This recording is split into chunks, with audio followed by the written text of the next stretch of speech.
W's and L's, the weekly recap show where we give a dub to the things that we do like and an L to the things that we don't.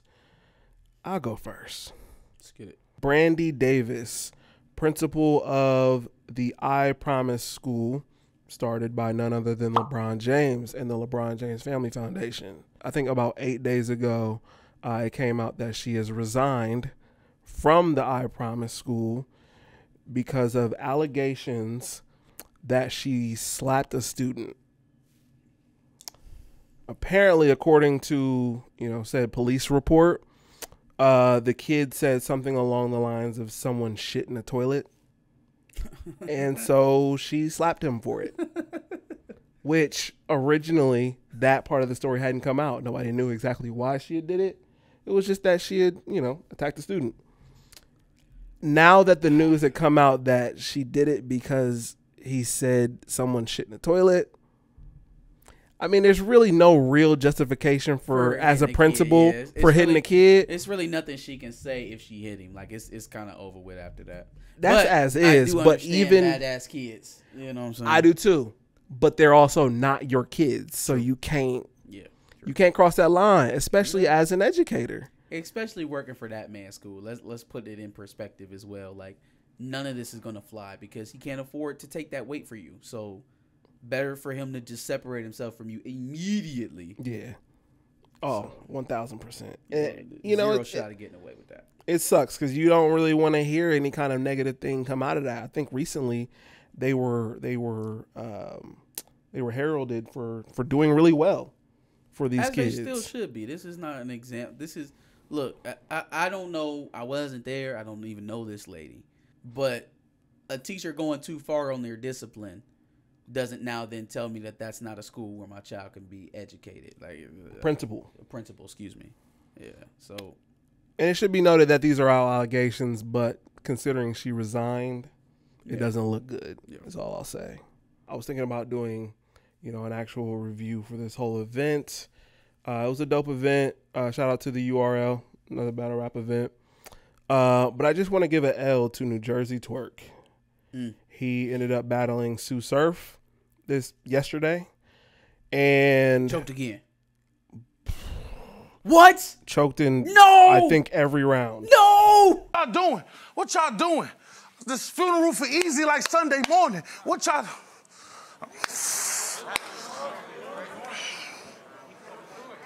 The funeral for easy like Sunday morning. What y'all doing?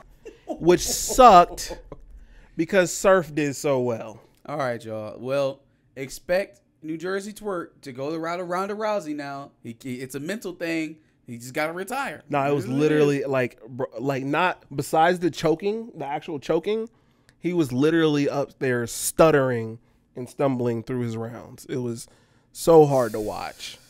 Yeah, man, that's where we at.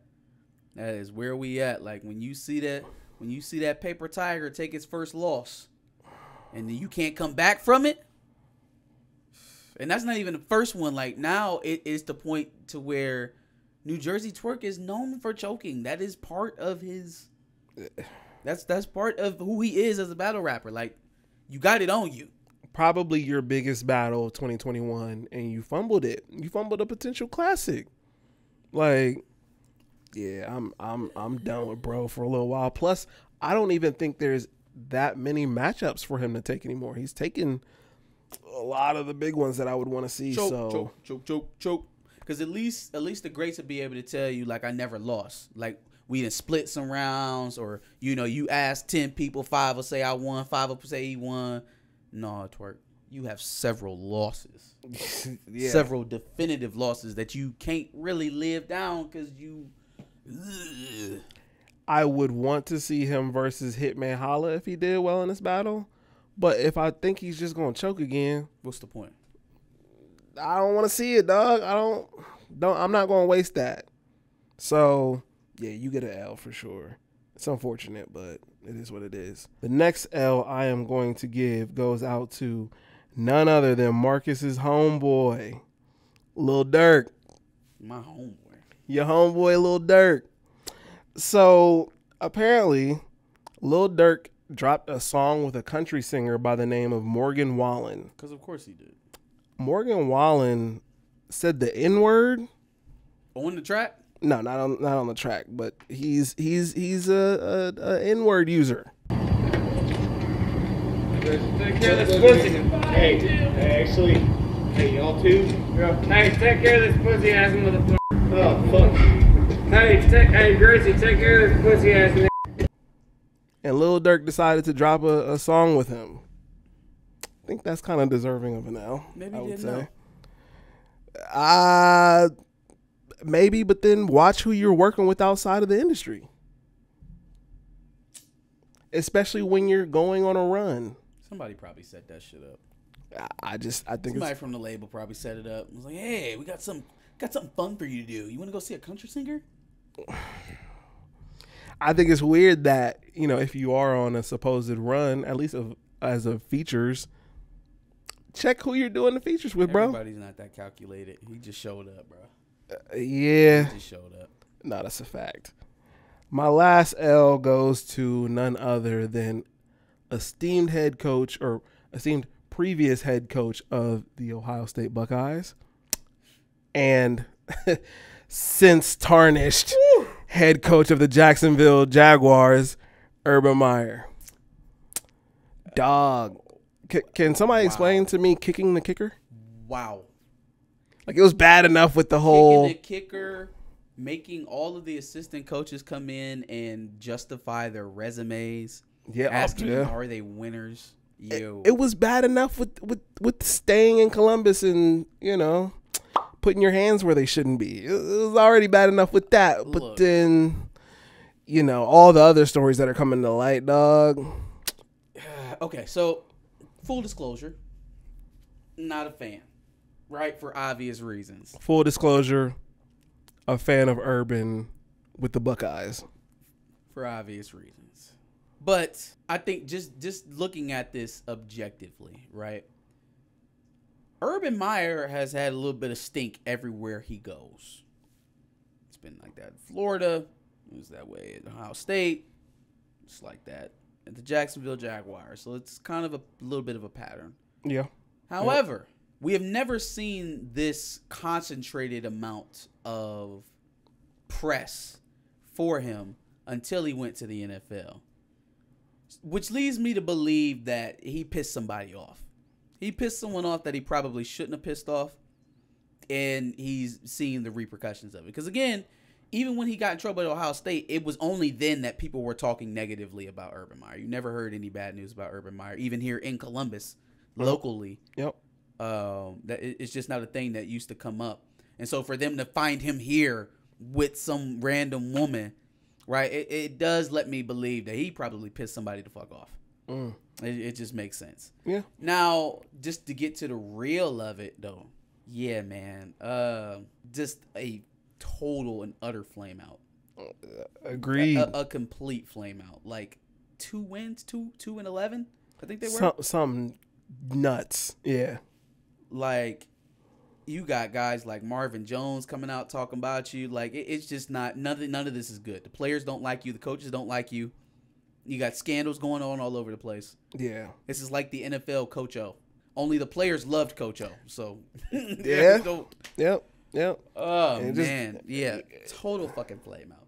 It's just. Total flame out. Best coach in Ohio State history. One of the worst coaches in NFL history. Agreed. That's worse than Nick Saban at the Dolphins. And you weren't apparently supposed to even be coaching. So for this to happen.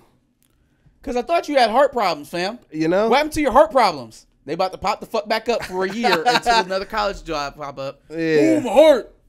My heart. Like, I'm so sick. That's why I'm sick of Herb Street now. Because he was out there perpetuating that shit while he was still at the house. Yeah, he just doesn't look good. He doesn't look like himself. Urban does not look like the Urban Meyer that we know and love. He didn't, bro. Help that man moonwalk his way right on up out of Ohio State. He did. That's exactly what happened. Like, Jesus Christ. And I still don't hate Urban Meyer. But I told you when he was here, he was a fucking assassin. You did. He was a mercenary. Yeah. But it is what it is, man. We've had our time with him and it was great. So if he goes to Jacksonville and fucks that shit up, That's on him. What do you think about the Ryan Day to the Browns rumors? I don't With believe all the it. coaching carousel stuff that's been going on recently. Yeah. I don't know. I feel like it'd be weird for you to just up and leave for an NFL job. I know they pay better. Weird is one way to say it. But it's just like, bro, you've got shit set here. I don't believe he wouldn't really need to go anywhere else. Granted, obviously, not your best. About Brian Kelly 2 weeks ago. Obviously, not your best season since you've been head coach. But does that mean it's time to up and leave from one of the best jobs? No, hell no. But I mean, where there's smoke, there's fire. And if there's one thing that I've learned to not listen to, it's coaches saying that they're not interested in other jobs. I would agree with that. Like, if it's there, then they've at least reached out about it. I would agree with that. And I understand the allure of a coach wanting to move up to the NFL. And not even just that, getting the quarterback that you previously had your best season under, getting him back. With the Bears. Yeah, it was the Bears. You said Browns. Yeah. Did I say Browns? Yeah. I meant Bears. Yeah. Getting back to Justin Fields. So yeah. Don't get me wrong. It's tempting. I just don't. I don't know. I don't believe it. I think he'll still be with the Buckeyes. I think everything's all good for us. But that's my list. Enjoy the unemployment line, Urban. Let me know how it is over there. It's unfortunate, but yeah, enjoy it. All right. 2 dubs. First one. This is something actually I forgot to bring up a couple weeks ago. Jim Harbaugh is donating all of his bonuses from the Big Ten Championship and the college football playoffs to the athletic department. They had their salaries cut due to COVID, so he's giving all that back. And I thought that was something notable to clap up for sure. Notable, also just all around smart move. Shows you care. Yeah, I mean, decent person. No, I mean, I know you probably do care, but I mean, smart move publicly. I don't know. I mean, Zero Shot Michigan is the only athletic department that had to cut their salaries in 2020. So, yeah. I mean, he's not the only one that went to a conference championship or a playoff. I didn't see anybody else busting out to do that. So, it's akin to a quarterback buying gifts for his offensive line. Yet another thing that we just don't see every starting quarterback do. Even though it seems like a cliche thing, it is not something that every starting quarterback does. No, they don't. No, you're right. You're absolutely right. So shout out to him and his wife for that. Obviously very blessed, and we're spreading that around this year, so good for them.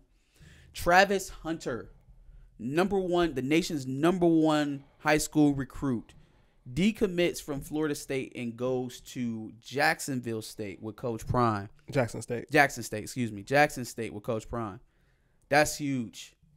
That is huge. Very huge. That's huge, man. Like, I congratulations to that young man. Congratulations to Jackson State. Congratulations to Coach Prime. That is a monumentous move. Like, the national media will never treat it like the coup that it actually was. But just imagine if the greatest cornerback of all time can make it a standard of greatness to come to Jackson State as a defensive back. Mm-hmm. If the nation's best defensive backs, instead of trying to bust their way into LSU, instead of trying to bust their way into Ohio State or Michigan or USC or wherever, they go into Jackson State or Grambling or South Carolina State. Come on, man. I'm with it. It's crazy because, and I seen something on Twitter today. Somebody was like, they've convinced us to not take our black talent in sports to black schools. Mm-hmm. How did they do that? How is this the first guy who's ever done this? That is kind of crazy. Yeah. 2 things. One, how Florida State was the original school. Kind of crazy. Yeah, what the hell? Florida State ain't had no business being there. First of all, like the fact that you lost to Jackson State, no disrespect, shows that you didn't have no business being there. Facts. But yeah, what the hell was Florida State doing? Who was the last dominant Florida State defensive back? He must just have been a fan. He had to have been a fan. Florida State was probably like right down the street or something crazy. His dad went there or some shit. Yeah, something like that. The other thing is, I don't like how the media is turning this into a thing of, oh, he's getting paid to go there. And the NIL played a factor, but that would have been a factor anywhere he goes. Yeah. Anybody would have been paying. Stop trying to paint it's a not negative like on Jackson this. State has the funds to outspend a Florida State. That's not a thing. Yeah. They out-recruited him. Yeah. Stop trying to play up negatives in a situation where at the end of the day it's the #1 recruit going to a HBCU. Oh, you know that they were. The minute that he did that, you knew that they were going to downplay it. They tried to fuck around with his ranking. I seen some channels calling him the #2 recruit. Yeah. One of the nation's top recruit. No, get that man what he earned. He's the #1 recruit and he went to Jackson State. Facts. Period. Facts. On to my L's. All right, so another one from at least a week ago that we didn't get to. Juicy Smouye. Not only did that brother get found guilty. He was found guilty on all 5 counts, including the falsifying a gay hate crime. Mm-hmm. Dog, imagine having that conversation. What you in for? Yeah, no, it's not. Woo!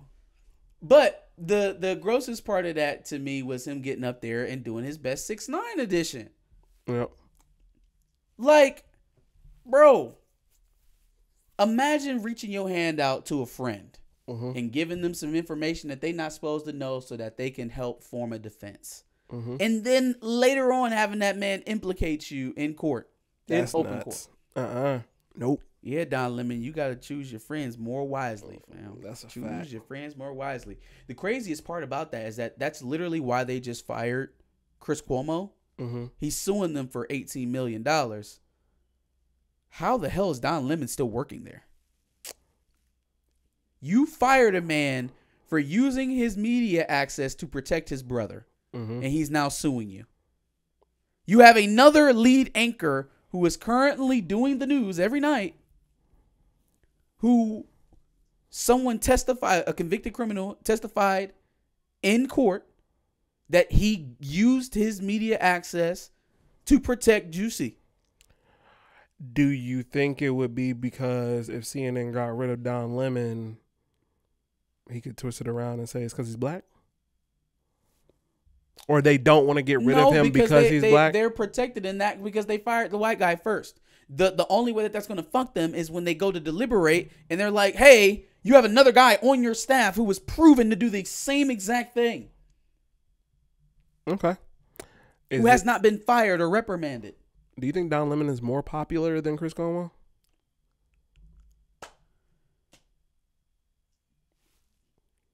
No, because he doesn't have the better time slot. Don Lemon has like the 9, 10 o'clock slot. Yeah. Cuomo's on 8 o'clock. That's the best possible news time. That's a fact. That was the only other thing I could think of. Yeah, only slightly though, because I could see it going either way. I could too. I was thinking Don Lemon is popular, so they don't really want to get rid of him. But then I'm like, Chris Cuomo is pretty. And they've just been ignoring it, like, hypocrisy. Yeah, that's kind of gross. Yeah, kind of gross. All right, last L is going out to Twitch over their Hassan Piker band. Shout out Hassan, man. Yeah, shout out to Hassan Piker. Shout out to Vosh as well, who also got banned over using the word cracker. Did I say, oh my God, saltine cracker? Like people are just bitter because it's saltine cracker. That's not what I said. You dumb cracker bitch. Over cracker? Cracker? I guess he's gonna have to. Gonna stop trying to make cracker nigger. Yeah, I don't like that. Doesn't make your skin crawl when you try to make that argument. Like, oh, it's just as bad as calling the black person it's not. the N-word. No, it's not. There's not years of torture behind that word. I'm gonna be honest with you. I feel like white people invented cracker for us to use so that they can then say, oh, well, it's kind of the same way as saying nigger. So I guess I can call you nigger and you can call me cracker. Oh, it's not even close. Same thing. I can call you something that your ancestors were called to dehumanize you and make you less than a person, to make you look like a piece of equipment. But then you can call me a saltine cracker. There's not hundreds of years. There's not thousands of years of oppression behind cracker. It's not the same thing. I just feel like there's a certain group of white people who want to be oppressed so badly. Oh yeah, that they will do any and everything. They will make. There's probably multiple groups. Any ideological argument available to them to make that happen. Yeah. To be oppressed. There's definitely groups of white people who want to be oppressed. Like they work extra hard to make sure that people know that they're oppressed in some kind of way. I don't understand why. I don't know. I guess I'll leave that one alone. That's not where this was going. I'll leave that one alone. But anyways, yeah, those are my dubs and L's. Give us your dubs and L's for this week in the comments below. Tell us what you won at, what you lost at, who you're giving an L or a dub to. Give us your thoughts. Make sure you check out our playlist full of W's and L's from previous weeks. And make sure you subscribe. We do this every Wednesday.